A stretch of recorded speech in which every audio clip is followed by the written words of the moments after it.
Good morning students. Hindi विषय के अंतर्गत आज हम पाठ 15 यक्ष और युधिष्ठिर का अध्ययन करेंगे। ये एक चित्रकथा है। पाठ को शुरू करने से पहले शब्दार्थ जान लेते हैं। कंठ अर्थात गला, मूर्छित यानी बेहोश, अचित का अर्थ होता है बेहोश, विपत्ति मुश्किल या आफत, स्वच्छ साफ, गति का अर्थ होता है रफ्तार, अहंकार घमंड, सर्वोत्तम सबसे अच्छा, आरोग्य रोग का अभाव या रोग रहित, जलाशय का मतलब है तालाब। प्रतिध्वनि जानते हैं। ज्ञानी व्यक्ति ज्ञान और कर्म को एक रूप में देखता है। यह कथन श्रीमद् भगवद गीता से लिया गया है। यह जो चित्रकथा है वो उस समय की है जब पांडव वनवास के समय वन में भ्रमण कर रहे थे। 12 वर्ष का वनवास काटते पांडव एक दिन वन में घूम रहे थे। घूमते घूमते वे थक गए।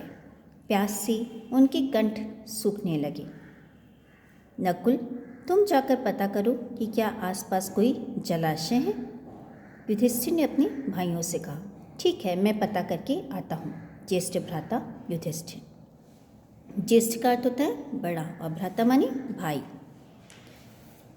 कितना सुंदर सरोवर है और कितना स्वच्छ जल है। चलो पहले थोड़ा जल पी लूं। नकुल जैसे ही पानी पीने के लिए झुके कि सरोवर के स्वामी एक यक्ष की आवाज गूंज उठी। यक्ष ने नकुल को चेतावनी देते हुए कहा, ठहरो, यह मेरा सरोवर है। पहले मेरे प्रश्नों के उत्तर दो, तभी तुम यहाँ का पानी पी सकते हो। नकुल यक्ष की बात अनसुनी कर पानी पी लेता है और वहीं मूर्छित होकर गिर पड़ता है। बहुत देर तक जब नकुल नहीं आता है तब युधिष्ठिर अपने भाई सहदेव को कहते हैं, सहदेव जाकर पता करो नकुल अभी तक क्यों नहीं आया। जो आज्ञा, अभी पता करके आता हूँ। नकुल तुम यहाँ क्यों सोए हो। नकुल जब सहदेव के पास जाते हैं तो देखते हैं कि सहदेव तो वहाँ पे लेटा हुआ है।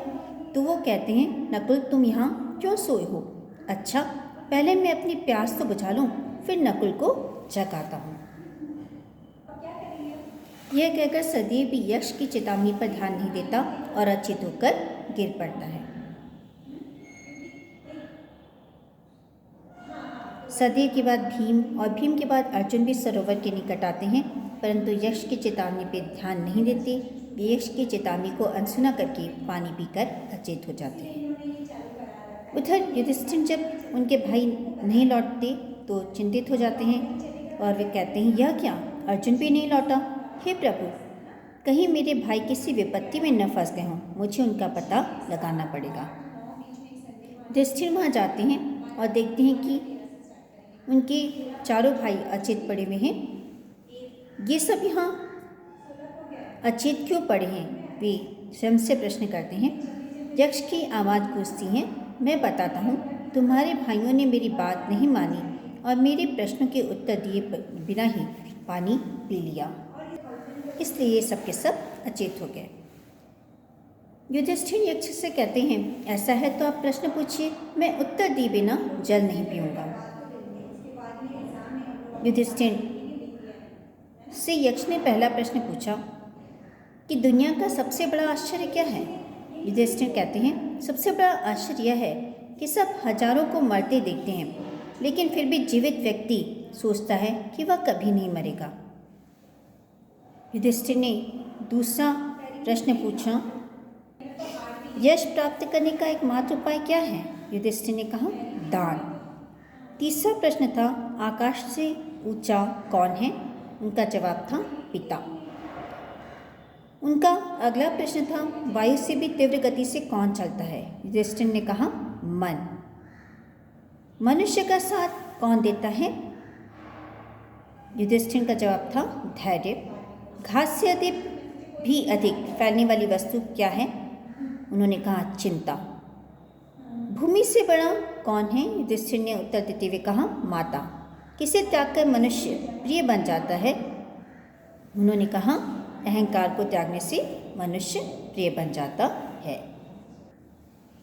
किस चीज़ के खो जाने पर दुख नहीं होता। युधिष्ठिर का जवाब था, क्रोध के खो जाने पर दुख नहीं होता। सर्वोत्तम लाभ क्या है?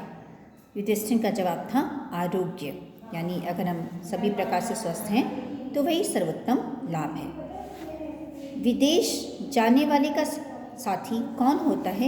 युधिष्ठिर का जवाब था विद्या, विदेश जाने वाले की साथी होती है। यक्ष युधिष्ठिर के प्रश्नों को उत्तर सुनकर प्रसन्न हो गया, युधिष्ठिर के उत्तरों को सुनकर प्रसन्न हो गया। उसने कहा, मैं तुम्हारे उत्तरों से बहुत प्रसन्न हूँ। मैं तुम्हारे किसी एक भाई को जीवन दान दे सकता हूँ, बोलो किसे दूँ? उन्होंने कहा, नकुल को। नकुल को ही क्यों? यक्ष ने अगला प्रश्न किया। युधिष्ठिर ने कहा, मेरी 2 माता हैं, कुंती और माद्री। मैं कुंती का पुत्र जीवित हूँ, इसलिए चाहता हूँ कि माद्री माता का भी एक पुत्र जीवित रहे, वह भी पुत्रवती रहे, इसलिए मैं नकुल का जीवन चाहता हूँ। युधिष्ठिर की बात सुनकर यक्ष ने कहा कि मैं तुम्हारी उदारता, ज्ञान और न्याय की प्रशंसा करता हूँ, तुम वास्तव में ही धर्मराज हो। युधिष्ठिर ने कहा, यदि आप प्रसन्न हैं तो कृपया मेरे भाई नकुल को पुनर्जीवित कर दीजिए। यक्ष ने कहा, युधिष्ठिर, मैं तो तुम्हारी परीक्षा ले रहा था, मैं तुम्हारा पिता हूँ, तुम्हारे चारों भाई जीवित हो जाएंगे।